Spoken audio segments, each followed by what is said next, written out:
Assalamualaikum warahmatullahi wabarakatuh. Halo semuanya, bertemu lagi dengan kita kelompok 5 yang beranggotakan Muhammad Raihan Umar, Muhammad Fakih Murtaki, Muhammad Yori Ajreal, Raihan Duta Asidiki, dan Iqbal Maulana Ihsan. Pada kesempatan kali ini, kita akan menjelaskan hal mengenai power, influence, and leadership. Studi kasus yang kita ambil adalah PT Unilever Indonesia Tbk. Unilever merupakan perusahaan multinasional yang berkantor pusat di Rotterdam, Belanda. Unilever memproduksi makanan, minuman, pembersih, dan juga perawatan tubuh.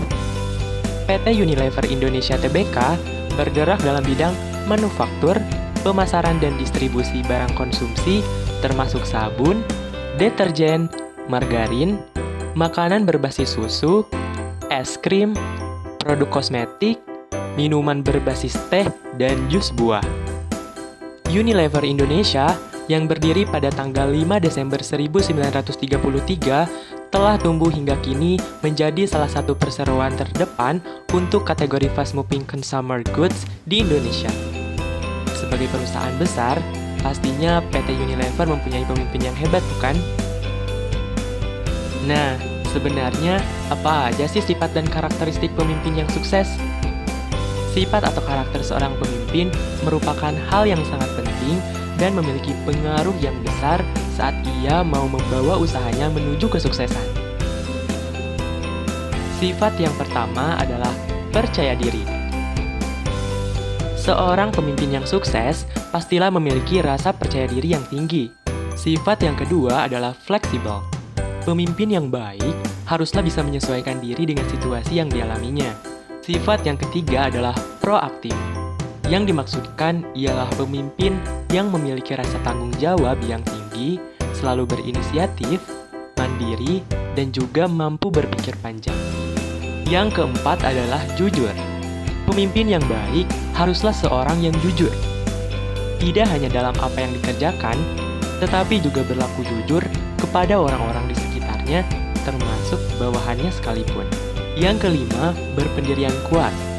Untuk menjadi pemimpin yang sukses, maka Anda tidak boleh gampang terpengaruh dengan hal-hal yang dari luar. Sifat yang keenam adalah berpikiran terbuka. Selain harus memiliki pendirian yang kuat, Anda juga perlu memiliki pikiran yang mau terbuka dengan hal-hal yang baru. Sifat yang ketujuh adalah berpengetahuan yang luas. Anda tidak akan sanggup menjalankan sebuah usaha jika Anda tidak memiliki keahlian yang baik. Sifat yang kedelapan adalah menghargai pegawai. Usaha Anda tidak akan berhasil jika tanpa kerja keras dari pegawai Anda. Sifat yang kesembilan adalah evaluatif.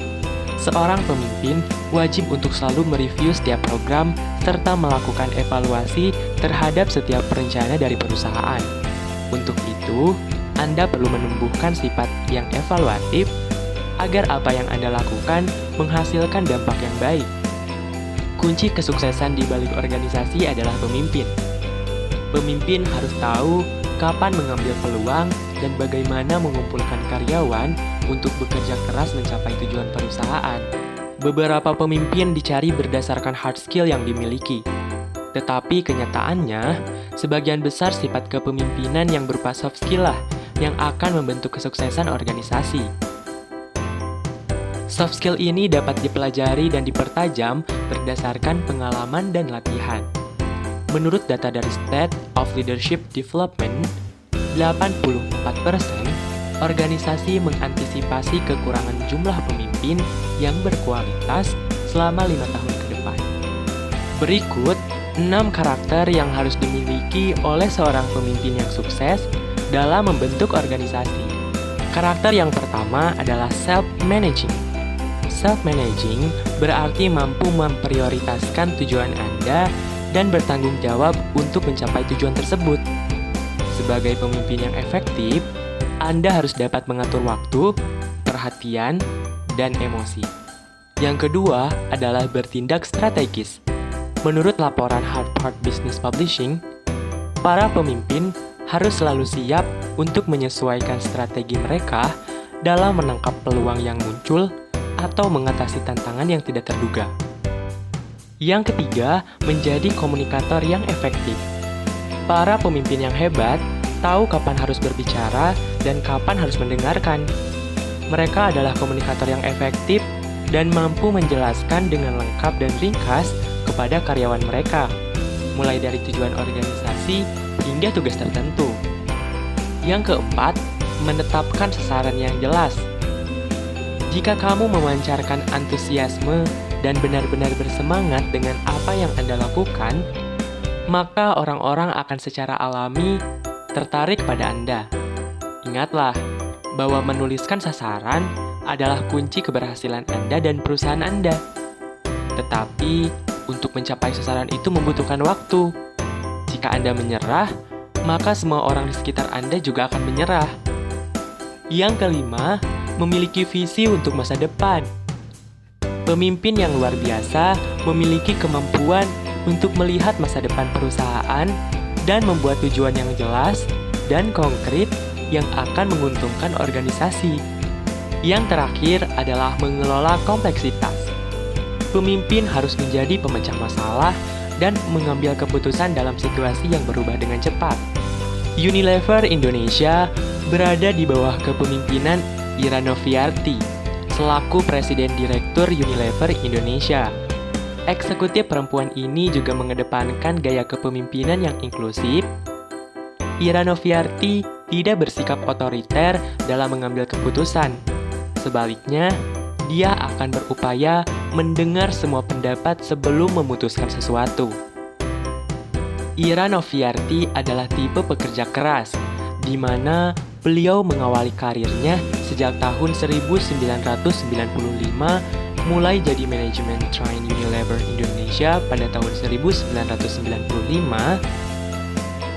menjadi Vice President Ice Cream, Media and Consumer Market Insight Board Member of Unilever Indonesia pada tahun 2010 sampai 2014, hingga sekarang beliau menjabat sebagai Presiden Director PT Unilever Indonesia Tbk.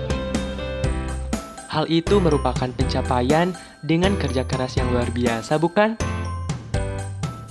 Selain itu, Ira adalah sosok yang visioner, di mana Ira ingin membawa Unilever menjadi power of house, sumber inspirasi dan orang-orang terbaik di tingkat dunia.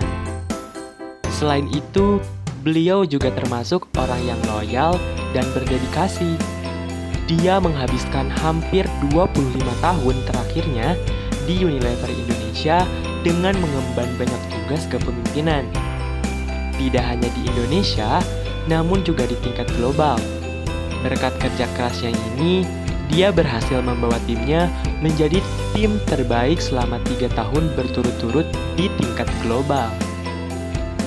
Nah, selanjutnya, bagaimana sih perilaku pemimpin yang sukses? Kepemimpinan mempengaruhi perilaku orang lain ke arah tujuan tertentu sebagai indikator keberhasilan seorang pemimpin. Penerapan kepemimpinan sangat ditentukan oleh situasi kerja atau keadaan anggota atau bawahan dan sumber daya pendukung organisasi. Menurut Gayla Hodge, karakteristik pemimpin yang efektif adalah sebagai berikut. Yang pertama, memiliki visi.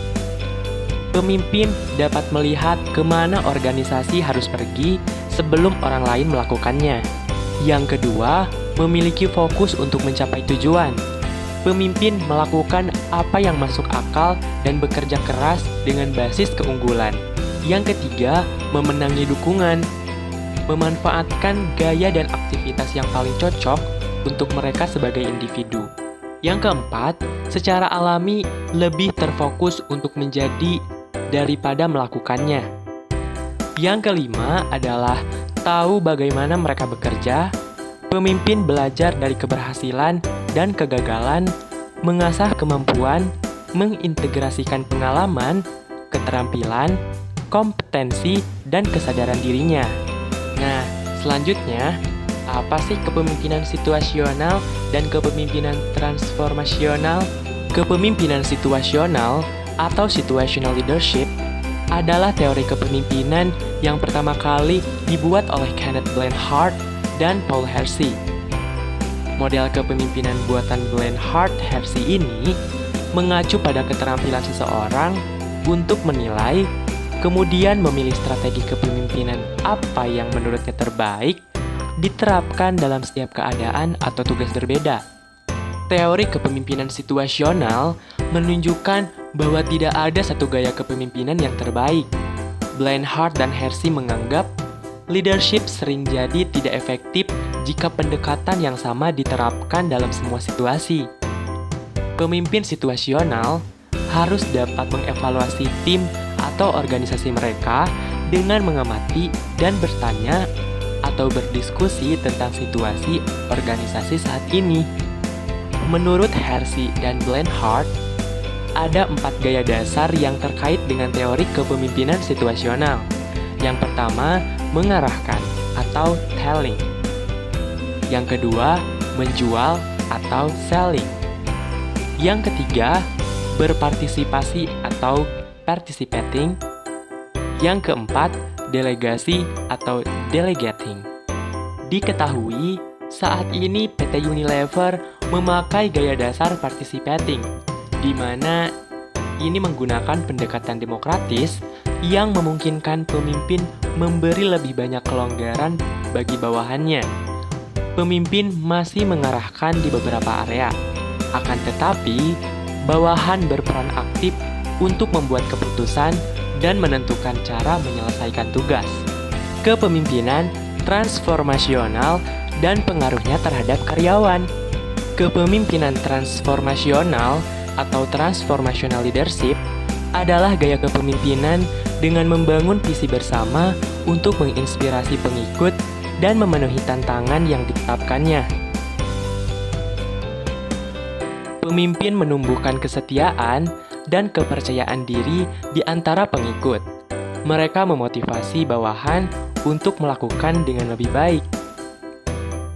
Ada 4 elemen penting dari kepemimpinan transformasional, yaitu yang pertama, menjadi panutan yang ideal. Pemimpin menjadi model peran yang ideal bagi pengikut. Mereka menunjukkan kualitas kepemimpinan yang mumpuni, baik secara intelektual maupun emosional. Pengikut melihat pemimpin sebagai model untuk ditiru dan menaruh kepercayaan tinggi kepada mereka. Pemimpin bertanggung jawab penuh. Mereka membuat pengorbanan pribadi, menunjukkan tekad dalam menghadapi tantangan, dan tidak berpuas dengan kesuksesan-kesuksesan kecil jangka pendek. Yang kedua, menginspirasi dan memotivasi. Pemimpin transformasional memiliki kemampuan untuk menginspirasi dan memotivasi pengikut. Mereka mengembangkan visi bersama dan menggunakannya untuk memberdayakan bawahan. Mereka menunjukkan bagaimana mencapainya dan apa yang harus dilakukan. Selain itu, mereka mendorong bawahan untuk berkembang dengan memberikan saran atau jalan keluar. Yang ketiga adalah memperhatikan bawahan. Pemimpin transformasional menunjukkan kepedulian yang tulus terhadap kebutuhan dan perasaan pengikut. Mereka membantu bawahan mengaktualisasikan diri. Perhatian semacam itu menumbuhkan kepercayaan yang tinggi di dalam organisasi. Yang keempat adalah stimulasi intelektual. Pemimpin menantang pengikut untuk menjadi inovatif dan kreatif. Mereka mendorong staf untuk menantang status QO.